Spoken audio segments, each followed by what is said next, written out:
What's poppin' and welcome back to Maxify Seminar, where today we're going to be taking a look at a movie that's very special to us, a movie that we've both seen dozens, if not hundreds of times. Planes, Trains, and Automobiles. So, this video is going to be less of a formal review, just because we've seen this movie so many times. If we reviewed it, it would obviously be a 2 thumbs up, 4 stars. I would probably rate it a 10 out of 10. Just because we've seen it so many times. So basically, in this video, we're going to be talking about how this is a great movie and what makes it that way. What makes it so successful as a comedy, but what also makes it work as more than that.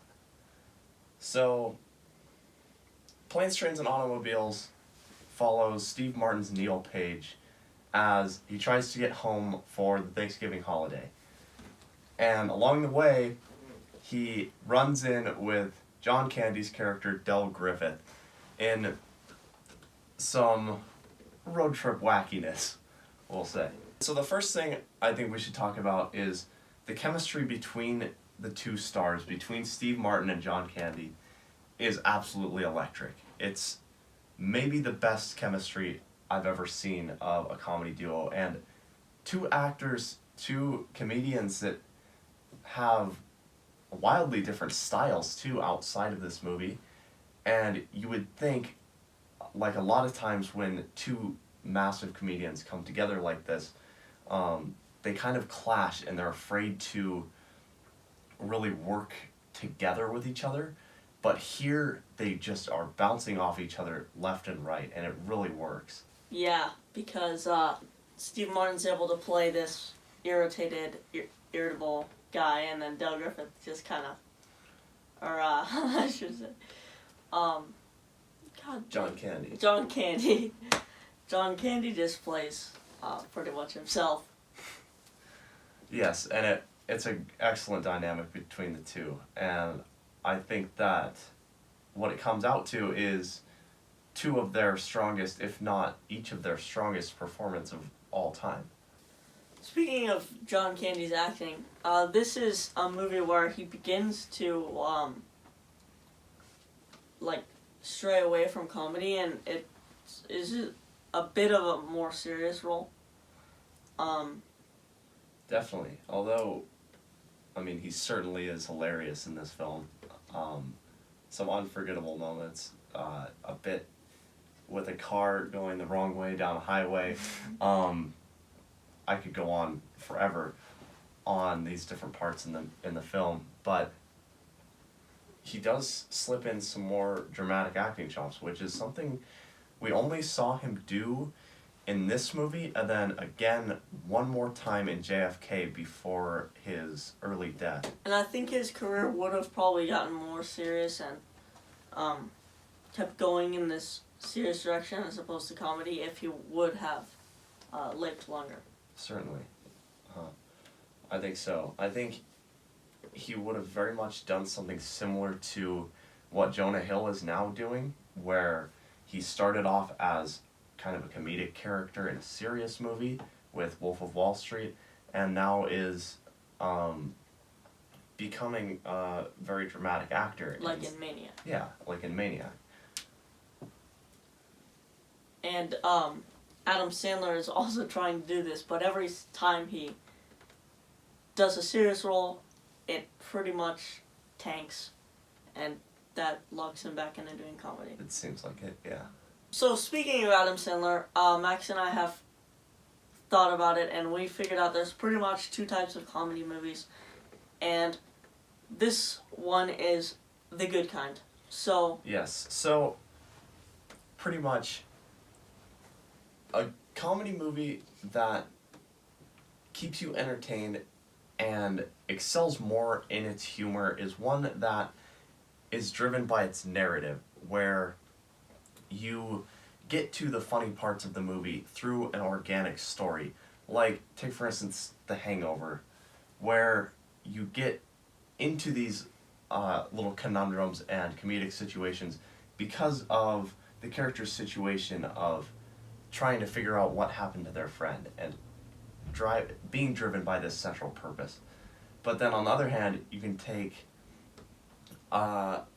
maybe less successful comedic movie, one that may be funny at parts, but just isn't quite as memorable or enticing to watch and get invested in, like Grown Ups 2, where it's not that it's narrative driven, It's but like just a culmination of a bunch of skits. yes, and the story only exists to kind of mesh between these skits. Mm-hmm.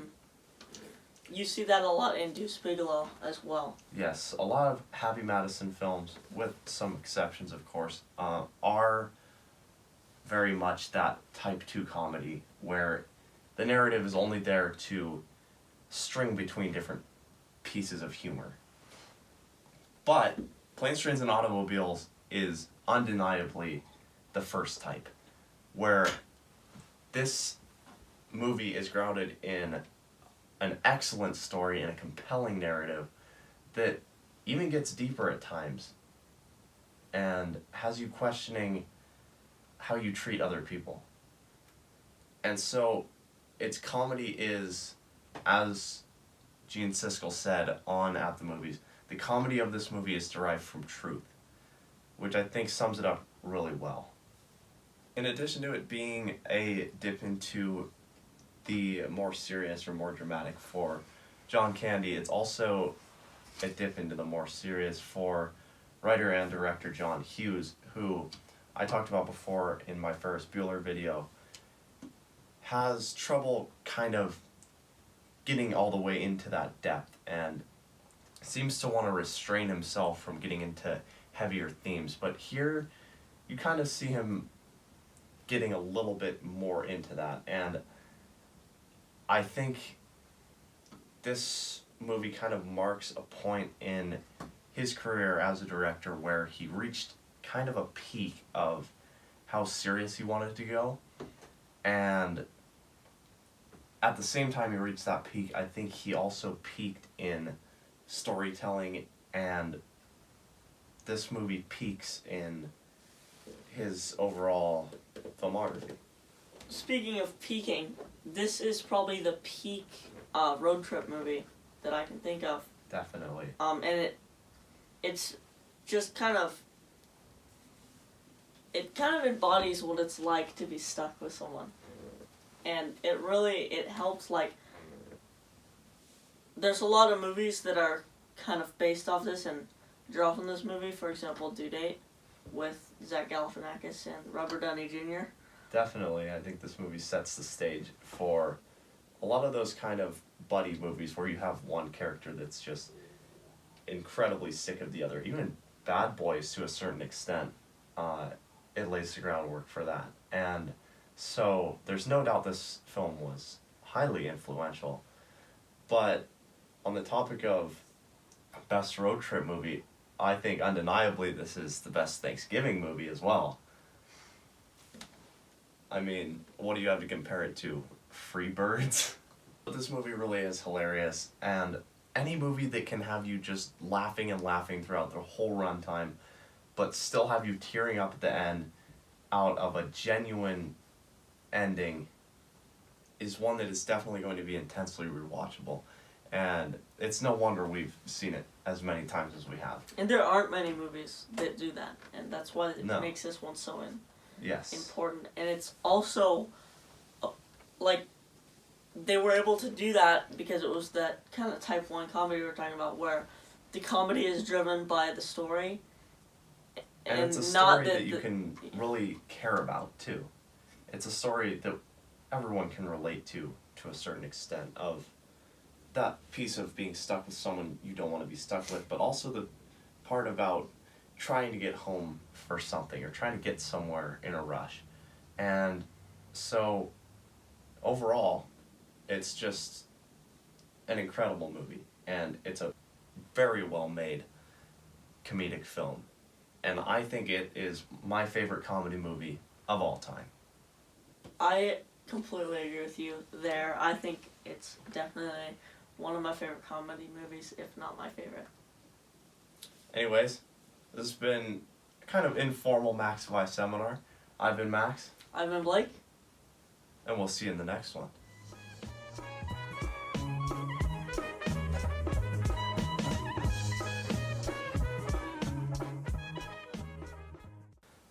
And that's the way I feel about Click with Adam Sandler. Is also one of his more serious roles. And I'm gonna try to talk about something bad. Like you could say, it's really hard to think of something negative to say about this movie, but I think if I really had to nitpick, it would be, I don't know though, I don't have any negatives.